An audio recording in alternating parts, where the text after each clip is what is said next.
ಎಲ್ಲರಿಗೂ ನಮಸ್ಕಾರ. ನನ್ನ ಹೆಸರು ಶ್ರುತಿ ಚನಂತ್ರಿಮಠ್. ಹೇಗಿದೆ ವೀಕ್ಷಕರೇ? ಚೆನ್ನಾಗಿದ್ದೀರಾ? ನಾನು ಕೂಡ ಚೆನ್ನಾಗಿದ್ದೇನೆ, ನೀವು ಕೂಡ ಚೆನ್ನಾಗಿದ್ದೀರಾ ಅಂತ ಭಾವಿಸುತ್ತೇನೆ. ಇವತ್ತಿನ ಎಪಿಸೋಡ್ ಅಲ್ಲಿ ನಾವು ಏನಪ್ಪಾ ಹೇಳೋಣ ಅಂತ ನಿಮಗೆ ಮೊದಲೇ ಹೇಳಿದ್ದೆ. ಮೊದಲಿನ ಎಪಿಸೋಡ್ ನಲ್ಲಿ ತಟ್ಟಡುವು ಮಾಡುವುದು ಹೇಗೆ, ಅಡುವು ಎಂದರೇನು, ತಟ್ಟಡುವುದಲ್ಲಿ ನಾವು ಮೊದಲನೇ ಸ್ಟೆಪ್ ಮತ್ತ ಎರಡನೇ ಸ್ಟೆಪ್ ಮೂರನೇ ಸ್ಟೆಪ್ ಕಲ್ತೀವಿ.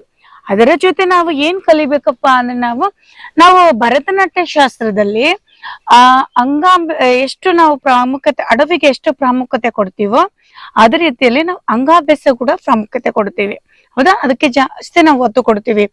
ಅಂಗಾಭ್ಯಾಸದಲ್ಲಿ ನಾವು ಮೊದಲಿಗೆ ಅಸಂಯುಕ್ತ ಹಸ್ತ.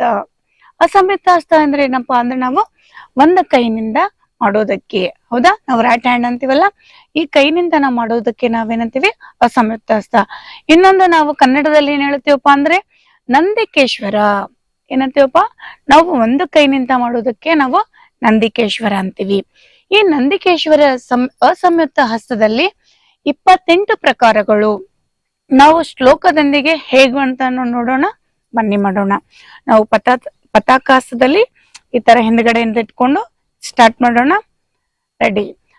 ಪತಾಕ, ತ್ರಿಪತಾಕೋರ್ಧ, ಅರ್ಧ ಪತಾಕ, ಕತ್ತರಿ ಮುಖೋ, ಮಯೂರಾಖ್ಯೋ, ಅರ್ಧಚಂದ್ರ, ಅರಳ, ಶುಕತುಂಡ, ಮುಷ್ಟಿಷ್ಯ, ಶಿಖರ ಶೈವ, ಕಪಿತ್ತ, ಕಟಕಾಮುಖ, ಸೂಜಿ, ಚಂದ್ರಕಲಾ, ಪದ್ಮಕೋಶ, ಸರ್ಪಶಿರಸಸ್ಯ, ಮೃಗಶಿಷ್ಯ, ಸಿಂಹಮುಖೋ, ಕಾಂಗೋಲ, ಸೋಲಪದ್ಮಃ, ಚತುರ, ಭ್ರಮರಶೈವ, ಹಂಸಾಸ್ಯ, ಹಂಸಪಕ್ಷಕಃ, ಸಂಧಾಂಶ, ಮುಕುಳಚೈವ, ತಾಮ್ರಚೂಡ, ತ್ರಿಶೂಲಕ, ಅಷ್ಟಾವಿಶಂತಿ ನಾಮಂ ಏವಂ ವೈಕ್ರಮಂ.